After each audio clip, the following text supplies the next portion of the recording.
Olá, muito boa noite a você. Eu sou Adalberto Piotto e seja bem-vindo ao Cenário Econômico pela TV Brasil, com emissoras públicas de todo o país. Diretamente dos estúdios da B3, no centro da cidade de São Paulo, vamos aos destaques de hoje, que tem redução do desemprego, foi medida pelo IBGE, foi a 7ª redução seguida do que o IBGE chama de taxa de desocupação, porque inclui também trabalhadores não formalizados. O fato é que ainda são 12 milhões e 400 mil pessoas desempregadas por essa medição do IBGE. A gente vai relembrar também os dados do CAGED. Aí nós estamos falando só de empregos com carteira assinada, que tem crescido nos últimos tempos. A gente fala sobre tudo isso daqui a pouquinho. A inflação que mede o aluguel, o IGPM, agora do mês de novembro, teve deflação. Estava vindo de altas consecutivas, no acumulado de 12 meses tem quase 10%, só para você ter uma ideia, 9,62%.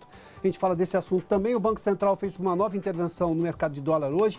Ontem, só para fazer uma correção já, eu tinha dito que não houve intervenção, houve sim intervenção antes de ontem para conter aquela alta gigantesca do dólar da terça-feira, então da segunda-feira, perdão, houve intervenção do dólar na terça, na quarta e hoje, quinta-feira. Bom, o cenário econômico está no ar, daqui a pouco a gente fala também sobre inovação no mercado de serviços financeiros, uma nova empresa atuando no Brasil. O cenário econômico já está no ar.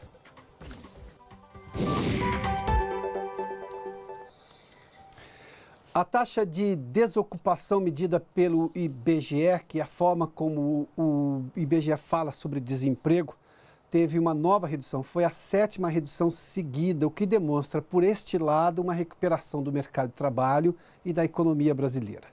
Por outro lado, ainda são mais de 12 milhões de desempregados no país, o que demonstra que a retomada está sendo muito lenta ou muito aquém do que poderia ser, justamente para afetar de forma importante a geração no mercado de trabalho. Vamos lá, a geração de vagas no mercado de trabalho.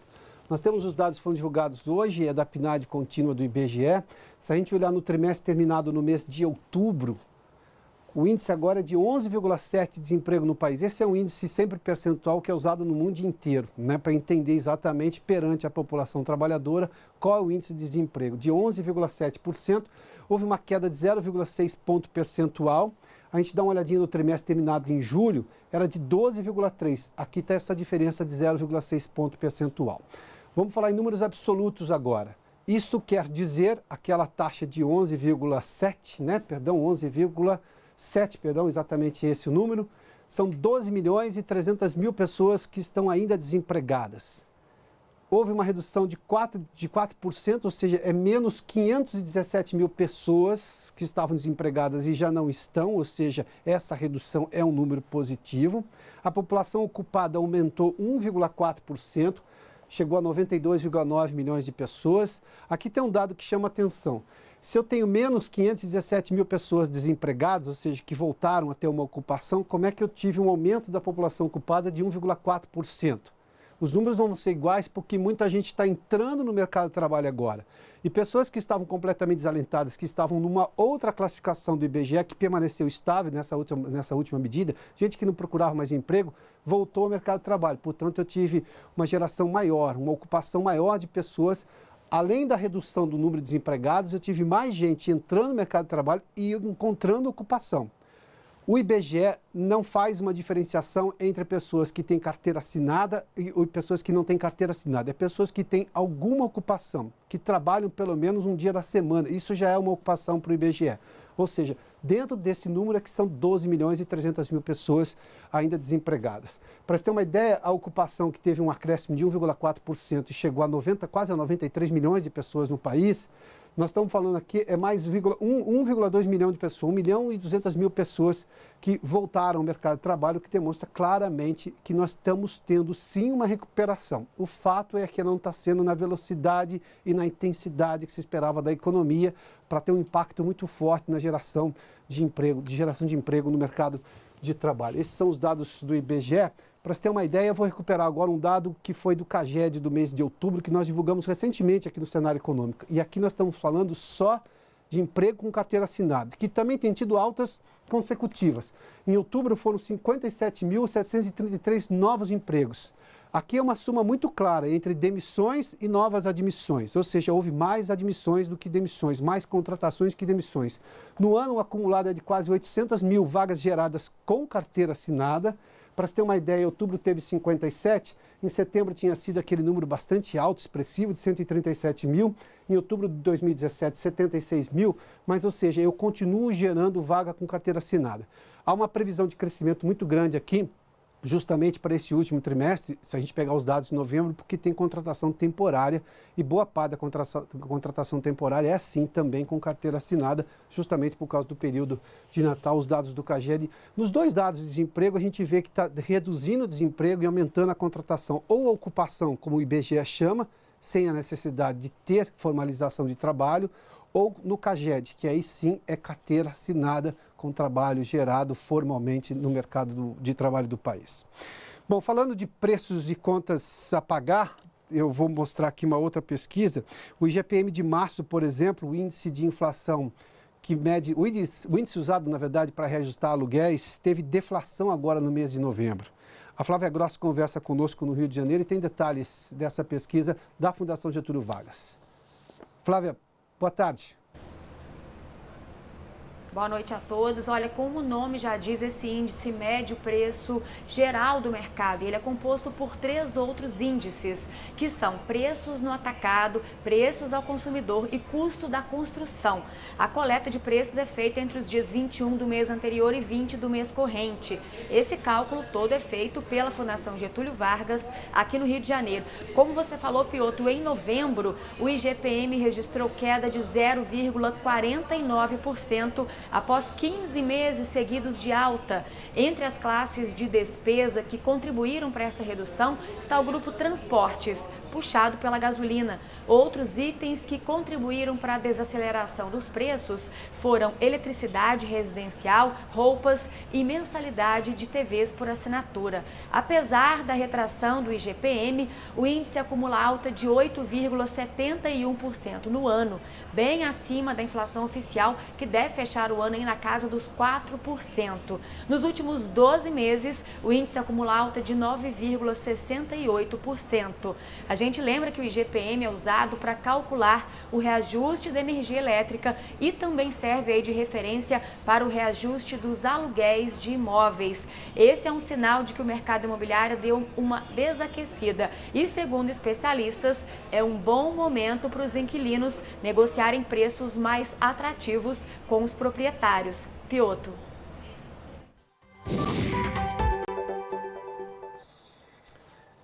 Muito obrigado, Flávia. Bom, os dados dos 12 meses é porque, por exemplo, se o seu contrato de aluguel vence neste mês, se pega justamente o acumulado dos últimos 12 meses. Obviamente que toda a inflação é anualizada, mas sobretudo nos 12 meses, porque os contratos variam de fechamento, de vencimento, mês a mês do ano, né? Bom, falando de preços e contas a pagar, uma pesquisa mostra que pessoas que ficaram inadimplentes, ou seja, negativadas agora no mês de outubro, já tinham passado por uma situação de não terem conseguido pagar contas nos últimos 12 meses. Ou seja, era uma inadimplência recorrente que voltou a acontecer. Nós estamos falando de uma situação de recuperação econômica lenta. Eu mostrei os dados agora da desocupação, que ainda é lenta. É bom, o número é positivo, porque nós estamos reduzindo, mas ainda numa velocidade muito pequena. Bom, a Vanessa Casalino está em São Paulo e tem detalhes dessa pesquisa. Vanessa, boa noite. Oi, Piotr, boa noite para você, boa noite a todos. É a seguinte situação: a pessoa paga uma dívida atrasada e poucos meses depois volta para a lista dos inadimplentes. Ou ainda é negativada por outra dívida antes mesmo de ficar com o nome limpo. A pesquisa do SPC Brasil mostra que 80% dos consumidores negativados em outubro já tinham atrasado o pagamento de outras contas nos últimos 12 meses. E, em média, o novo atraso acontece cerca de 3 meses depois de terem pago uma conta. Para o SPC Brasil, além de problemas como falta de planejamento ou renda insuficiente, as dificuldades podem estar relacionadas à renegociação de dívidas. Por isso, é importante que a proposta seja bem avaliada para que se encaixe na realidade do inadimplente. Outro dado apurado na pesquisa foi o de quitação de dívidas. Teve um crescimento de 9,5% no volume de devedores que conseguiram regularizar as pendências no acumulado dos últimos 12 meses, também até outubro. Já em relação ao volume de dívidas regularizadas, a alta foi de 8,2% nesse mesmo período. A maior parte corresponde a dívidas bancárias, cartão de crédito, cheque especial, empréstimos e financiamentos. Em segundo lugar, ficaram contas básicas, como água e luz. A dica do SPC é aproveitar o fim de ano com o 13º salário para colocar as contas em ordem, Piotr.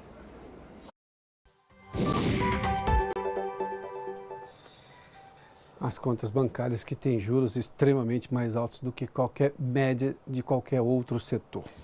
A gente fala disso com frequência aqui no cenário econômico, né? O governo de transição anunciou hoje o nome de os nomes de dois novos secretários do governo do presidente eleito Jair Bolsonaro. O economista Marcos Cintra será o secretário de Receita e Previdência e o professor e pesquisador da Universidade de Colômbia, em Nova York, Marcos Trujillo, que na verdade é um palestrante com muita frequência aqui no Brasil, é brasileiro, evidentemente, embora seja professor de Colômbia, ele que vai ocupar agora o cargo de secretário de Comércio Exterior. Bom, vamos aos números do mercado de hoje. Nós temos a Bolsa que teve uma oscilação positiva, uma alta de 0,5%, 0,51%, 89.709. A Bolsa chegou a superar hoje os 90 mil pontos, reduziu a alta durante o dia. O dólar comercial hoje com uma alta de 0,43% a R$ 3,87, chegou a um valor bem menor, a R$ 3,84 durante o dia. O Banco Central fez 13 intervenções, hoje foi o terceiro dia de intervenção. Lá na terça-feira fez uma intervenção de 2 bilhões de dólares no mercado. E são leilões em linha, ou seja, tira-se das reservas internacionais, atende o mercado que tem uma demanda forte por dólar e depois esse dólar tem recompra garantida já, ele volta para o Banco Central. É só para atender esse pico de necessidade de dólar. Eu fiz menção da razão, as multinacionais, por exemplo, fechando o balanço para poder enviar lucros à matriz no exterior, precisam trocar os reais por dólar e evidentemente gera uma demanda por dólar. E isso faz com que a cotação sempre nessa época do ano tenha uma alta, além evidentemente daquela busca por viagens internacionais, pessoas que vão fazer viagem no final do ano estão comprando dólares, o que aumenta essa demanda por dólar, a oferta é menor, sobe o preço. Então, por exemplo, essa cotação de hoje é resultado de alguma forma dessas três intervenções, 2 bilhões de dólares na terça-feira, 1 bilhão ontem e hoje foi 1 bilhão 250 milhões de dólares também de intervenção para tentar segurar essa cotação, levando-se em conta dessa demanda que se tem de dólar no mercado. As ações da Petrobras hoje uma queda de 0,83% a R$ 25,17, ainda oscila muito em relação ao preço do barril do petróleo no mercado internacional. Bom, eu tenho aqui uma nota porque nós teremos um novo programa amanhã na TV Brasil. A TV Brasil começa amanhã uma série com 10 episódios com histórias de empreendedores de diversas áreas que dão exemplo de inovação. Tem gente do setor de moda, beleza, games. Acompanhe.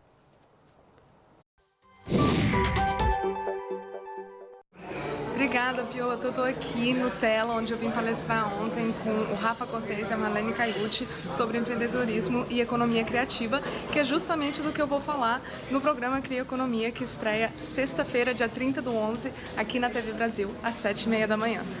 Até já! Bom, portanto, amanhã, 7h30 da manhã, aqui na TV Brasil, nas emissoras públicas de todo o país, esse novo programa sobre inovação em áreas do setor de moda, beleza, games, mais uma programação, um programa novo aqui na TV Brasil. Bom, vamos fazer um intervalo, daqui a pouco a gente fala sobre inovação também no setor financeiro. Há uma demanda gigantesca dos clientes por inovação num setor que lá atrás tinha muita reclamação e muita gente tem inovado. Aliás, as fintechs do sistema financeiro são as que mais crescem e a inovação nesse setor é onde mais tem proposta de inovação, onde mais tem proposta de novas ideias. A gente fala disso tudo daqui a pouco, com uma nova empresa de atuação aqui no Brasil no setor de pagamentos. Logo depois do intervalo aqui no Cenário Econômico, eu espero você. Já de volta com o cenário econômico, o mundo financeiro é um dos que mais recebem inovação, porque, sobretudo, é um dos que mais demandam inovação. Portanto, as fintechs chegam, criam, obviamente, porque há necessidade de se inovar. Na verdade, tem um cliente que está buscando sempre facilidades, um jeito fácil de lidar com, por exemplo, pagamentos. O Wagner Aguado, responsável pela estratégia de negócio da Wirecard Brasil, na verdade, o novo presidente da empresa aqui no país, que é uma empresa de pagamentos e serviços financeiros, está conosco, aliás, que atua nos 5 continentes. Wagner, seja bem-vindo aqui ao Cenário Obrigado Econômico. pela oportunidade, viu? O que é interessante, eu já vou revelar uma conversa nossa de bastidor, porque uma empresa que está nos 5 continentes, ela não lida com culturas de 5 continentes, ela lida com culturas de vários países de todos os continentes. E o Brasil está com uma empresa aqui, obviamente, a opinião do consumidor brasileiro hoje é relevante no mundo. Então, eu posso inverter a compreensão, então. Sim, claro. Como a gente estava agora há pouco falando, é natural que você tenha uma empresa global atuando, né, nos 5 continentes, como é o nosso caso, em mais de 25 países, são 26 países ao todo, contando com o Brasil, que você tem que se adaptar, que você tem que trazer os melhores produtos que você tem, como uma empresa globalizada, mas que você traga esses produtos adaptados ao país. Já vimos alguns erros de algumas empresas mundiais trazendo para o Brasil produtos que não comportam, não servem para o nosso consumidor. Eu acho que esse é uma preocupação que se deve ter no dia a dia de uma operação globalizada como a nossa. Ou seja, dentro de uma gama de serviços que a empresa oferece, a gente vai falar desses serviços todos, mas dentro de uma gama, obviamente que além de adaptar, eu tenho uma média que o mundo inteiro consome, mas a forma como consome é aí que entra essa personalização da empresa naquele mercado que ela está. Exato. Vamos pensar no Brasil. O Brasil é um país quase continental, de norte a sul, várias culturas diferentes, vários hábitos diferentes. Só o Brasil. Só o Brasil. Então, você imagina o desafio de fazer isso no mundo. Não é para qualquer um. Tem que ter realmente aptidão e capacidade para trazer os produtos e adaptar eles aqui.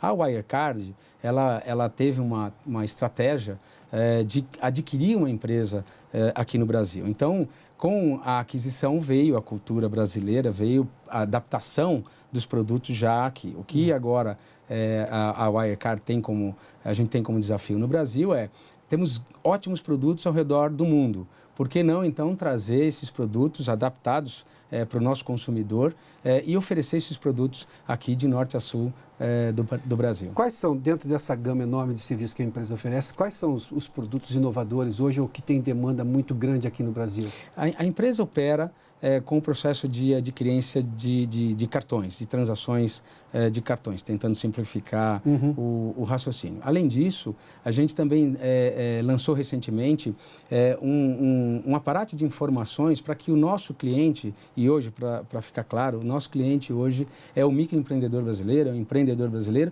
e é também a grande corporação que a gente opera ao redor do Brasil inteiro. Mas olhando para o nosso microempreendedor, olhando para o empreendedor, aquele empreendedor que sofre, aquele empreendedor que tem dificuldade, aquele empreendedor que não tem estrutura, conhecimento, que não tem acesso a muitas informações, a gente está disponibilizando uma plataforma que permita com que ele traga, que dê a ele conhecimento e facilidade para gerir o negócio dele.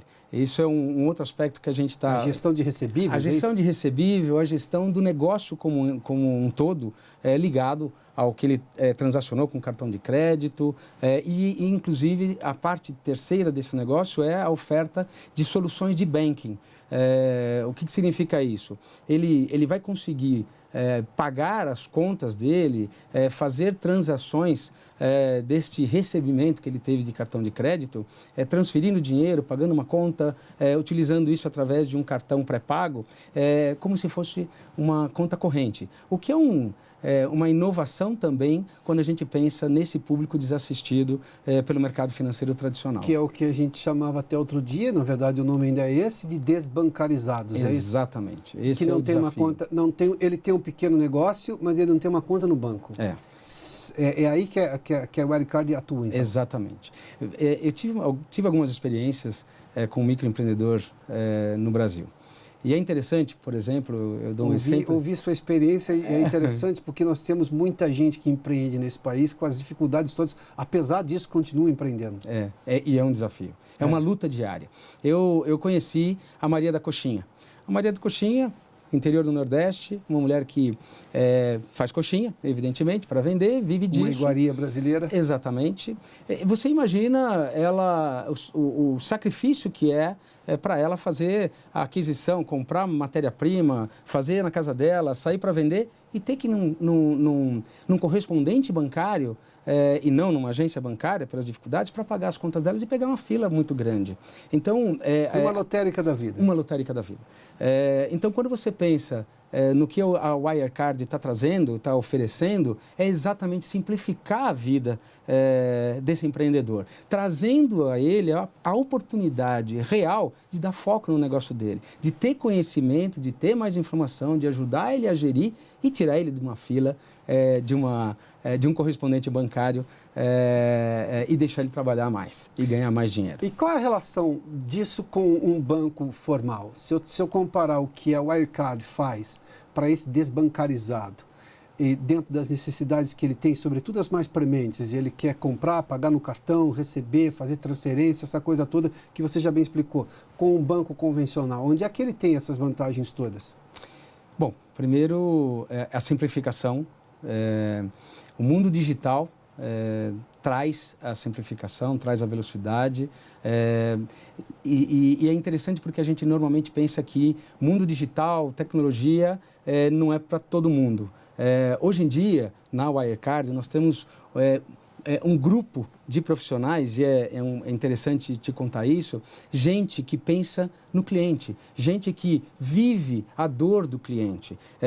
Diferente, talvez, de outras instituições que talvez não tenha a mesma preocupação que uma empresa de tecnologia, de alta tecnologia como a gente. Então, tem gente pensando onde colocar o botão.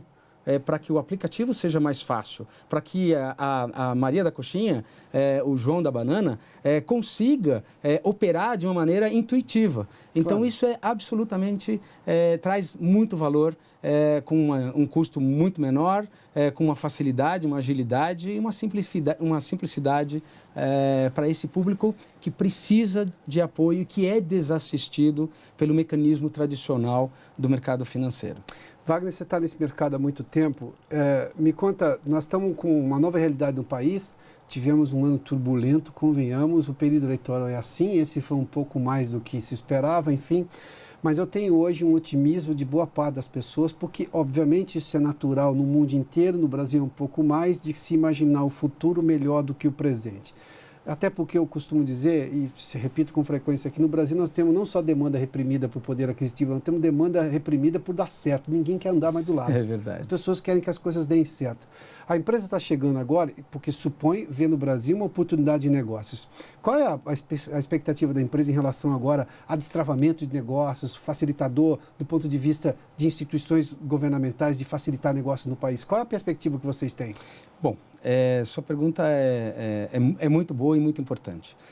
Porque, na verdade, a Wirecard comprou uma empresa nacional há 2 anos e meio atrás, quase 3 anos atrás. Até é fácil imaginar que o período era ainda mais sensível, né? E ela fez a aposta naquele momento. Então, hoje, as apostas são as mais otimistas possível, tanto para a gente aqui no Brasil, quanto para a Alemanha, que é a nossa matriz. Uhum. Então, esperamos crescimento, esperamos melhora do cenário de negócios aqui no Brasil, somado aos novos produtos e somado realmente à intenção de trazer benefícios reais a esse consumidor, como a gente estava falando agora há pouco, que tem uma carência enorme. Então, a gente enxerga grandes oportunidades nesse segmento, tanto do microempresário, do empresário, como também do grande empresário, que também, como você disse, tem expectativas otimistas no cenário econômico e de negócios do nosso país. Então,